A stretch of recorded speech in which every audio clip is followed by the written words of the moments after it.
And student, how are you? And we are studying the third chapter from third unit. The topic is state government. हम third chapter पढ़ रहे हैं civics से state government राज्य सरकार.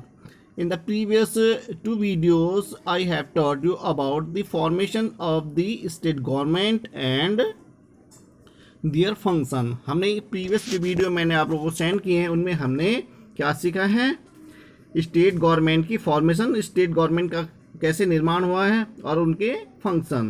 तो state government जैसा आप लोग जानते हैं कि स्टेट गवर्नमेंट का जो हेड होता है गवर्नर होता है एंड देन चीफ मिनिस्टर. तो ये हमारे टू हाईएस्ट अथॉरिटी होती हैं स्टेट गवर्नमेंट में. तो हमने इन the previous video I have explained about the function of the state government and both house, legislative assembly and legislative council. हमने इसके बारे में पढ़ा था कि कैसे हमारे बिल से लॉ बनाए जाते हैं. इन the previous video I have taught you about the both function of the legislative assembly and legislative council के फंक्शन के बारे में हमने डिस्कस की थी. तो लेजिस्लेटिव असेंबली में हमारे जो कैसे बिल से हमारा लॉ बनाया जाता है. And now student, in this video we will discuss about, जैसे कि आप लोग जानते हैं कि स्टेट गवर्नमेंट कैसे फॉर्म हो गई है और कैसे वो फंक्शन कर रही है, कैसे कार्य कर रही है.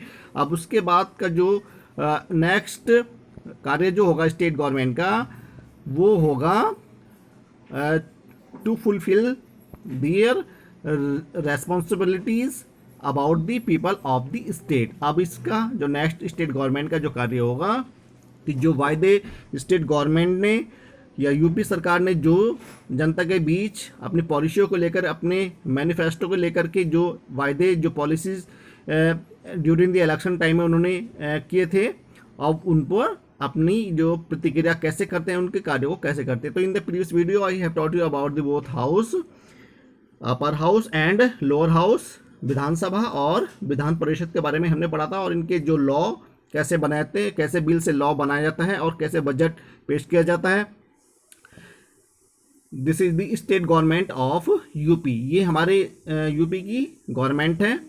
They are functioning and several function they play in the state government. And student, and both house, जिसमें हम आज डिस्कस करने वाले हैं कि जो हमारी फॉर्मेशन के बाद जो गवर्नमेंट है वो कैसे अपनी रेस्पॉन्सिबिलिटी को कैसे फुलफिल करती है. जो पीपल के जो अमंग द पीपल, जो उन्होंने अपनी जो रेस्पॉन्सिबिलिटी, अपनी जो जिम्मेदारी है, जो पॉलिसीज़ लोगों के बीच उन्होंने कही थी, वो उन पर कैसे अपना रिएक्ट करती है, कैसे उनको फुलफिल करती है. जो पीपल की डिजायर्स हैं उनको कैसे, उन वायदों को कैसे पूरा करती है. तो इसके बीच में अब क्या हमारा जो रोल होगा, जो एक पार्ट हमारा जो इम्पोर्टेंट पार्ट होता है अपोजिशन पार्टी, जो कि हमारा विरोधी दल होता है, जो गवर्नमेंट को रन कर रहा है, उसकी जो पॉलिसी जो चली हुई हैं उन पर वो अपनी रिएक्ट, अपना प्रतिक्रिया करता है. और इसके बीच में क्या होगा हम डिस्कस करेंगे. तो स्टेट गवर्नमेंट जो कि एक राज्य सरकार होती है, हाउ टू फॉर्म, कैसे ये वर्क करती है अपने लोगों के लिए, for the people and governance. तो अब हम डिस्कस करेंगे कि लोगों के बीच और सरकार के बीच का जो लिंक है वो कैसा है, या गवर्नमेंट जो है, जो पॉलिसियाँ जो इसने इंट्रोड्यूस की थी वो उन पर अपनी कैसे पूरा कर रही है, उन वायदों को कैसे फुलफिल कर रही है, उन डिजायर्स को, इच्छाओं को. तो in a democracy the basic essence is the government of the people, by the people and for the people. तो सरकार की सबसे पहली जो नीति होती है कि आप लोग जैसे जानते हैं कि सरकार जो होती है ये जनता के द्वारा, जनता के लिए, जनता का शासन होता है. तो सबसे पहले जो बेसिक जो रिक्वायरमेंट होती है जो डेमोक्रेसी की, उनको फुलफिल किया जाता है, यानी कि जनता के द्वारा ये शासन चलाया जाता है. जनता इसको रन करने में अपनी सबसे महत्वपूर्ण भूमिका खेलती है, क्योंकि गवर्नमेंट जो फॉर्मेशन होती है वो जनता के द्वारा ही होती है. स्टेट गवर्नमेंट हो चाहे सेंट्रल गवर्नमेंट हो, ये जनता के द्वारा ही चुनी जाती है. तो ये हमारी डेमोक्रेसी है, इसकी यही विशेषता है कि ये जनता का शासन है, जनता ही इसको इलेक्ट करती है, जनता ही इसको रन करती है अपने माध्यम से, अपने लीडर के माध्यम से इसको सेल्फ गवर्नेंस जिसको हम कहते हैं, स्वयं पर शासन कराती है। While we saw how to people form their government and how they govern, तो यानी कि हमने जो प्रीवियस चैप्टर थे उनमें हमने पढ़ा था कि लोगों ने कैसे जो जनता होती है वो कैसे अपने शासन को कैसे फॉर्म करती है, सरकार को कैसे बनाती है और कैसे अपने आप पर वह गवर्न करती है, शासन करती है। तो जनता के द्वारा ये जनता का शासन है जो कि स्वयं पर शासन करती है अपने प्रतिनिधि के द्वारा। जो लीडर हम लोग इलेक्ट करते हैं उनके द्वारा जनता अपने ऊपर ही शासन करती है। तो let's us now see how the aspect for the people comes into play. तो अब हम इसके बारे में डिस्कस करेंगे कि जनता की जो आशाएं हैं, जनता के जो वायदे गवर्नमेंट ने किए थे वो उन पर कैसे पूरा करती है, क्या आशाएं रखती हैं। The people have the right to know how what the government is doing for them. अब हम डिस्कस करेंगे इसके बारे में कि जो सरकार, जो गवर्नमेंट जनता ने इलेक्ट की है, चुनी है या बनाई है सरकार, जिसको फॉर्म किया है, कि वो कैसे जनता के लिए कैसे कार्य कर रही है। तो ये राइट है हमारा जनता का कि वो जो रनिंग गवर्नमेंट है वो कैसे कार्य कर रही है जनता के प्रति, क्या वो वेलफेयर के जो कार्य हैं वो कर रही है या नहीं। तो ये जनता उनसे अपनी क्वेरीज कर सकती है, पूछ सकती है, ये उसके हमारे जनता के राइट होते हैं। This is done by the ministers and their representative by using the media and holding press conference. अब ये जो सारे सवाल जो जनता जो गवर्नमेंट है उससे पूछ रही है, उससे क्वेरीज कर रही है, तो ये अब उन सब के क्वेरीज का जो आंसर देना होता है ये गवर्नमेंट को देना होता है, वो प्रेस कॉन्फ्रेंस के माध्यम से या मीडिया के माध्यम से या स्वयं अमंग द पीपल जाकर के वो अपनी जो उनकी जो रेस्पॉन्सिबिलिटी हैं या वो कैसे अपनी जो उनकी एस्पेक्ट हैं, जो उनकी आशाएं हैं वो उनको कैसे कर रही है। तो ये आंसर क्योंकि ये हमारी जो जनता गवर्नमेंट होती है ये जनता के प्रति आंसरेबल होती है, उत्तरदायी होती है। तो इसका पूर्ण उत्तरदायी जो होता है गवर्नमेंट पर और उनके मिनिस्टर पर होता है, जो अपने कॉन्स्टिट्यूएंसी से जो इलेक्ट हुए हैं उनमें जाकर के वो जनता को उसके बारे में राइट इन्फॉर्मेशन देती है कि वो जनता क्या कर रही, जनता के लिए क्या कर रहे हैं या करने वाले हैं या क्या प्रोसीजर उनका गवर्नमेंट में चल रहा है। तो ये सब आंसर देती है जो कि गवर्नमेंट के जो मिनिस्टर जो होते हैं वो प्रेस कॉन्फ्रेंस के माध्यम से या मीडिया के माध्यम से जनता तक या रैली करने के बाद ये सब जनता तक ये पहुंचाई जाती हैं उनकी पॉलिसी के बारे में, उनकी परफॉर्मेंस के बारे में कि गवर्नमेंट कैसी परफॉर्मेंस कर रही है, क्या कार्य कर रही है। ये सूचना गवर्नमेंट को विशेष रूप से जनता को देनी होती है। तो ये इसकी विशेषता है हमारी डेमोक्रेसी की। With the people, after this the people form their opinion if their government policy suits for the requirement and leads to their welfare or not। अब इसके बाद जब ये जो मिनिस्टर्स होते हैं गवर्नमेंट के अपनी जो प्रतिक्रिया उन्होंने जनता के प्रति जो दी है उन्होंने, अब उस पर जो है जनता अपनी ओपिनियन, अपनी राय देती है, अपनी जो उनके भाव होते हैं वो व्यक्त करती हैं कि हाँ ये गवर्नमेंट की जो पॉलिसी हैं ये उनके प्रति सही है या नहीं है, ये जनता के प्रति जो कार्य कर रहे हैं गवर्नमेंट ये जनता के हितकारी हैं या नहीं। अब उस पर जो है जनता अपनी प्रतिक्रिया देती है। And this is our state government and requirements to lead to their welfare or not. जो उनकी रिक्वायरमेंट्स होती हैं, जो उनकी आवश्यकताएं होती हैं, उनको वो पूरा कर रही है या नहीं। The leaders of the oppositions. And अब हम जो डिस्कस करेंगे सेकेंड मेजर पार्ट जो कि हमारी डेमोक्रेसी का मेजर पार्ट होता है, यानी कि अपोजिशन पार्टी, यानी कि इसके बिना हमारा जो होती है ये डेमोक्रेसी ये सक्सेस नहीं मानी जा सकती, क्योंकि जब तक अपोजिशन पार्टी नहीं होती है ये सफल नहीं हो सकती। क्योंकि जो रनिंग गवर्नमेंट है उसके जो कार्य किए जा रहे हैं उन पर जो प्रतिक्रिया होती है या उनकी जो ऑब्जर्वेशन का जो कार्य होता है, उन पर जो सुपरविजन का जो कार्य होता है वो हमारी अपोजिशन पार्टी करती है कि वो देश के हित के लिए या जनता के हित के लिए वो जो पॉलिसियां जो कार्य वो कर रही है क्या वो सही हैं या गलत हैं। तो अब इस पर हमारी जो अपोजिशन पार्टी भी एक सेकंड जो कि अपना मेजर पार्ट होता है इनका अपोजिशन पार्टी का, वो खेलती हैं। अब ये उस पर क्या अपनी प्रतिक्रिया करती हैं जो हमारी अपोजिशन पार्टी होती है।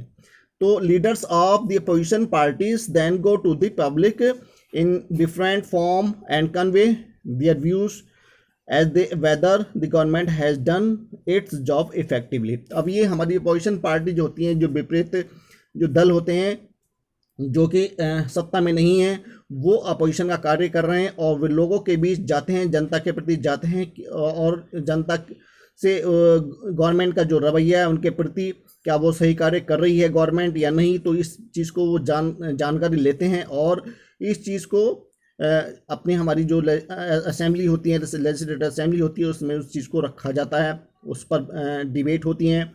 They do this through press conference. अब ये भी हमारा जो अपोजिशन पार्टी है, ये भी हमारे जो वे होते हैं कॉन्फ्रेंस के माध्यम से या पब्लिक डिबेट, जैसा मैंने अभी आप लोग से बता चुका हूँ कि पब्लिक से डिबेट होती हैं, बहस की जाती हैं कि ये जो गवर्नमेंट है ये सही कर रही है कार्य या नहीं कर रही है। जो अपोजिशन पार्टी है ये जनता की भी राय लेती है पब्लिक डिबेट के माध्यम से, मीडिया डिबेट के माध्यम से, या पब्लिक रैलीज के माध्यम से, या ऑर्गेनाइजिंग प्रोटेस्ट मार्चेज, या इसके अलावा और बहुत सारे प्रतिरोध किए जाते हैं जो कि मार्च किए जाते हैं। जैसा अभी आप लोग जानते हैं कि हमारी जो सेंट्रल गवर्नमेंट है, अभी एक सीए जो कि एक हमारा जो बिल बनाया गया था, नागरिकता संशोधन बिल जिसको हमने कहा था, उसके प्रति जो हमारी अपोजिशन पार्टी है उन्होंने बहुत बढ़ चढ़ करके उसका प्रोटेस्ट किया था और इसका जो मेजर पार्ट जो प्लेस था अपोजिशन का, जो प्लेस माना गया था, जो जहाँ से जो अपोजिशन पार्टी जहाँ से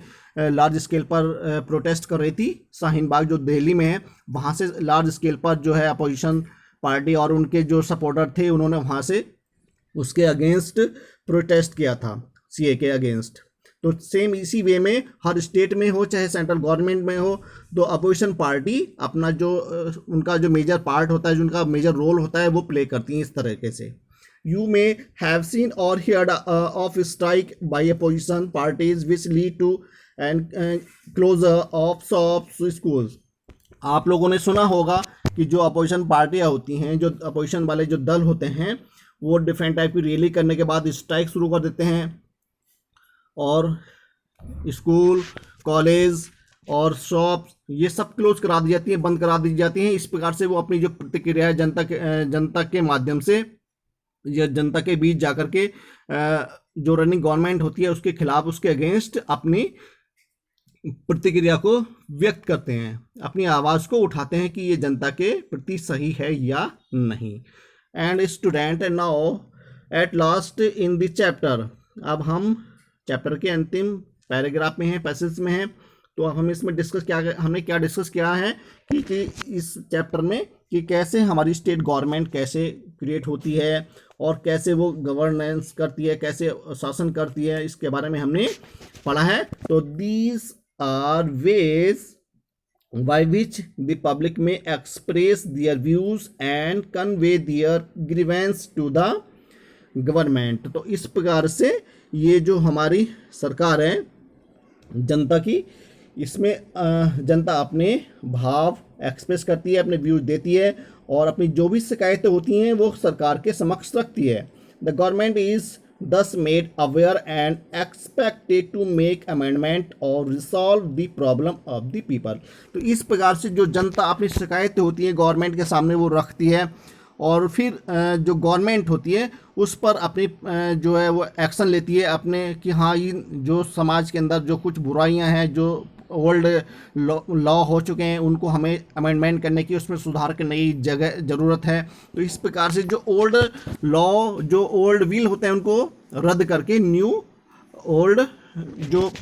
ओल्ड जो हमारे लॉ होते हैं उनको ख़त्म करने के बाद न्यू लॉ इस्टेब्लिश किए जाते हैं, न्यू लॉ फॉलो किए जाते हैं। तो इस प्रकार से गवर्नमेंट देखती है कि हमें अब ये लॉ, इसमें हमें सुधार करना है, तो कि जनता की मांग है, उनकी समस्याओं को हमें सुनना है, उनकी समस्याओं का हमें समाधान करना है। तो इस प्रकार से न्यू बिल से न्यू लॉ बनाए जाते हैं। If the government does not perform as per the wishes of the people then they might not get elected again. यदि जनता ने जो एस्पेक्ट, जो अपनी इच्छाएं जो विश की हैं गवर्नमेंट से, यदि गवर्नमेंट उन पर अपना कार्य नहीं करती है, यदि उन पर खरा नहीं उतरती है गवर्नमेंट, तो गवर्नमेंट को जो भी सरकार जिसकी चल रही है उसे फिर जनता दोबारा चांस नहीं देती है, दोबारा उसको इलेक्ट नहीं करेगी, क्योंकि जनता के प्रति उन्होंने कार्य नहीं किए।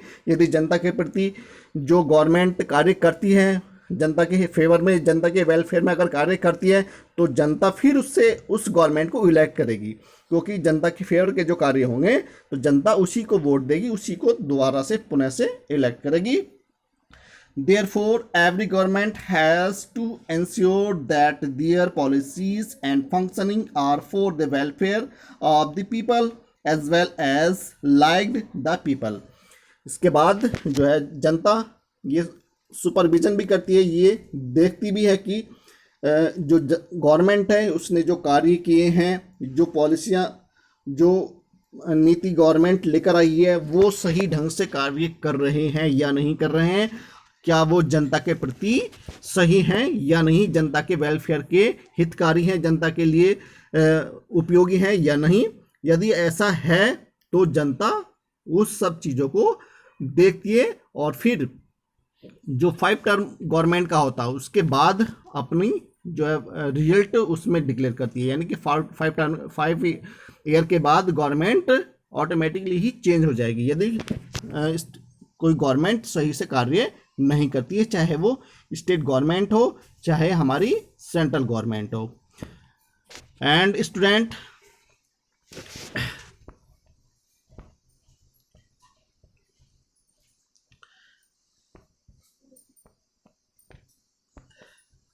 thank you and have a nice day. In the next video we will discuss about the more chapter, and in this chapter we have taught you about the state government and function and several part of the chapter. इसके हमने इसमें पढ़े हैं। तो जनता इसमें सर्वोपरि होती है, हमारी स्टेट गवर्नमेंट हो चाहे सेंट्रल गवर्नमेंट हो, तो जनता सर्वोपरि होती है, गवर्नमेंट उसी के माध्यम से कार्य करती है, ऐसी हमारी स्टेट गवर्नमेंट होती है। तो ये हमारा सारा डिस्ट्रीब्यूशन है एक कंट्री का, जो कि हमने स्टेट में डिवाइड किया है। इसको स्टेट वाइज डिवाइड करने के बाद उनकी पावर शेयरिंग करी हुई है और उसके बाद स्टेट अपने अपने फंक्शन कार्य करती है। तो ऐसे हमारी गवर्नमेंट फॉर्म होती है। And thank you and have a nice day. जय हिंद।